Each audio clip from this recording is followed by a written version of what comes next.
Who's next?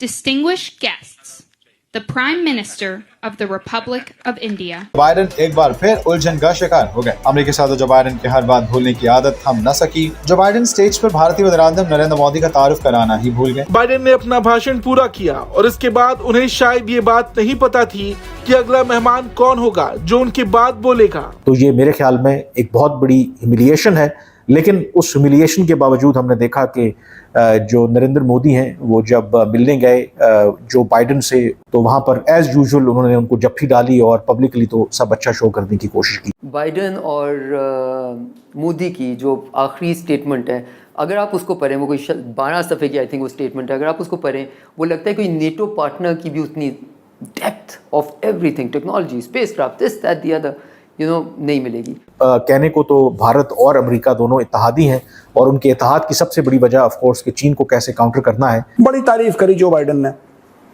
कि मोदी जी हैं, वहां पर व्हाइट हाउस भी कह रहा है कि we see India as a leader in Quad, और जो क्वाड आप जानते हैं ना, ग्रुपिंग है 4 देशों की। अब से थोड़ी देर पहले जब मोदी साहब आए तो इंडियन डायस्पोरा ने उनको रिसीव किया, लोगों ने हाथ की बनाई हुई पेंटिंग्स उनको दी गई, मोदी मोदी नारे लगे, उन्होंने ऑटोग्राफ दिए लोगों को, हौसला अफजाई की। मोदी साहब का एक ट्रेडमार्क है कि जब भी जहां जाते हैं कुछ चीजों को प्रमोट करते हैं। एक तो अपने डायस्पोरा उसको प्रमोट करते हैं, अपना फाइनेंशियल सिस्टम है उसको प्रमोट करने की कोशिश करते हैं, करेंसी को प्रमोट करते हैं, वहां पे जो स्टूडेंट होते हैं उनको प्रमोट करते हैं, और उसके बाद साइंस और टेक्नोलॉजी पे तवज्जो रखते हैं।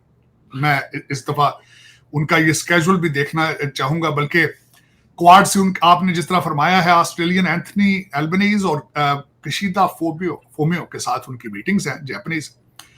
और बाबा जी अपने उनको स्कूल में ले जा चुके हैं, जहां बाबा जी मेरा ख्याल है कहीं 1897 में पढ़ते होंगे, मैं खैर मजाक कर रहा हूं, बाबा जी की एज तो इतनी ही है, लेकिन बाबा जी उस एकेडमी में, आर्च मेयर एकेडमी उसका नाम है, जहां पे उनको लेकर गए हैं, जहां पे ये क्वाड की मीटिंग होगी और किसी प्राइवेट घर के अंदर ले जाएंगे जहां पे डिनर होगा। अब देखें, मैं अब बताने की कोशिश करता हूं कि क्या क्या चीजें आगे होंगी। एक तो 2 चीजें, एक तो Indo Pacific economic framework related agreement होगा, और उसके बाद दूसरा आज जो अभी उस एकेडमी के अंदर, उस स्कूल के अंदर जो होगा, इंडिया यूएस ड्रग फ्रेमवर्क, ये 2 चीजें साइन होंगी। बायलैटरल फैक्ट शीट जो है वो भी रिलीज की जाएगी, जो बायलैटरल डिस्कशन होगी उसको रिलीज किया जाएगा। और उसके बाद जो एक सबसे बड़ी बात मैं समझता हूं, एक बड़ा अच्छी बात हो रही है, एक कैंसर मूनशॉट इवेंट होगा इसके बाद, जिसमें जो क्वाड वाले हैं बिलखसूस, उसमें वो कैंसर के बारे में जो उसकी डिटेक्शन, प्रिवेंशन और उसको इस पे सोल्यूशन, इन चीजों पे साइन करेंगे, और प्रिवेंशन, डिटेक्शन और इसका जो ट्रीटमेंट है उस पर। चीमा साहब, फैसिनेटिंग चीज है, मैं आपके देखने वालों को बिलखसूस ये बताना चाहूंगा कि क्वाड के कंट्रीज, ये जो कंट्रीज अभी मिल रहे हैं, ये है क्या है। एक तो इन सब की मिला के अगर देखा जाए तो 1.9 बिलियन इनकी पॉपुलेशन है, 44% जो है इनका 2-वे ट्रेड है इंडो पैसिफिक के अंदर, 34.8 बिलियन इनका जॉइंट जीडीपी है, और 30% ग्लोबल फॉरेन डायरेक्ट इन्वेस्टमेंट जो है वो 30% ऑफ द वर्ल्ड है। जिस तरह आपने खुद फरमाया है पहले ही, 2025 में इसी क्वाड को होस्ट करेगा भारत। चीमा साहब, इसके बाद क्या होगा, कल जाएंगे मोदी साहब नासा कॉलिसियम के अंदर, जो एक स्टेडियम है, उसके अंदर 16,000 लोग जो होंगे भारतीय डायस्पोरा के, जो इकट्ठे होंगे।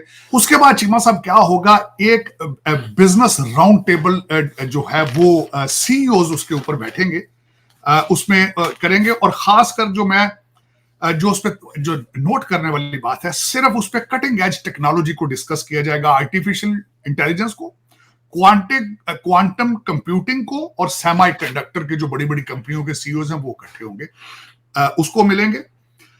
उसके बाद चीमा साहब वो 23rd को समिट ऑफ द फ्यूचर को खिताब करेंगे, और उसके बाद वो वापस चले जाएंगे।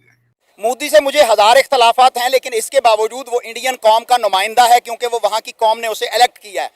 पाकिस्तान का जोकर शहबाज शरीफ जो यहाँ का वजीर आजम है, वो तो फॉर्म 47 के ऊपर बना हुआ है, उसकी क्या इज्जत होगी और उसे क्यों जो है वो अमेरिका वेलकम कहेगा। और वैसे भी दुनिया भर का उसूल है कि गद्दारों से काम लेकर उसे टिश्यू पेपर की तरह जो है फेंक दिया जाता है, उनकी कोई इज्जत और एहतराम नहीं हुआ करता। तो सर यानी उनका जाने का कोई मकसद नहीं बनता, उनका जाना बनता ही नहीं है। नहीं, जाने का मकसद बनता है।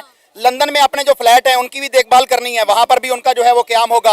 और अमेरिका में नए जजीरे ढूंढे जाएंगे जहां पर जो है वो पाकिस्तान के खजाने को लूट कर वहां पर जो है वो नई दुनिया आबाद की जाएगी। तो मकसद तो है, क्यों नहीं है, और जाना भी चाहिए, क्योंकि वो इस मुल्क के ऊपर शबखोन मार के एक वजीर आजम की कुर्सी पर जोकर बैठा हुआ है। तो वहां जाकर कोई एक नया ड्रामा, नया टिकटॉक जो है वो शो करेगा। जैसे उसने दुनिया भर में जहां भी गया, ना तो उसे इंग्लिश बोलनी आती है, ना उर्दू बोलनी आती है, तो वो हमेशा पाकिस्तानी कौम का सर जो है वो शर्म से झुका ही देता है।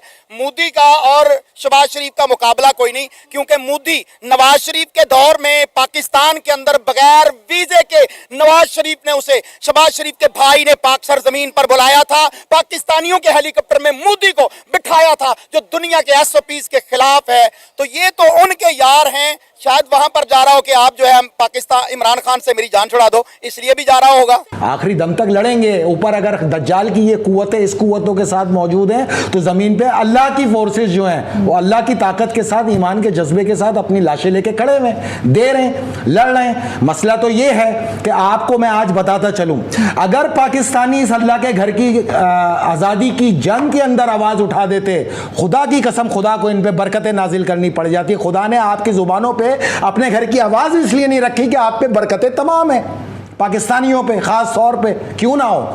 वजह बताई जाए ना, कौन सा माशी मसला है पाकिस्तान में? कोई माशी जंग नहीं है पाकिस्तान में, बेफिक्र होकर बैठे।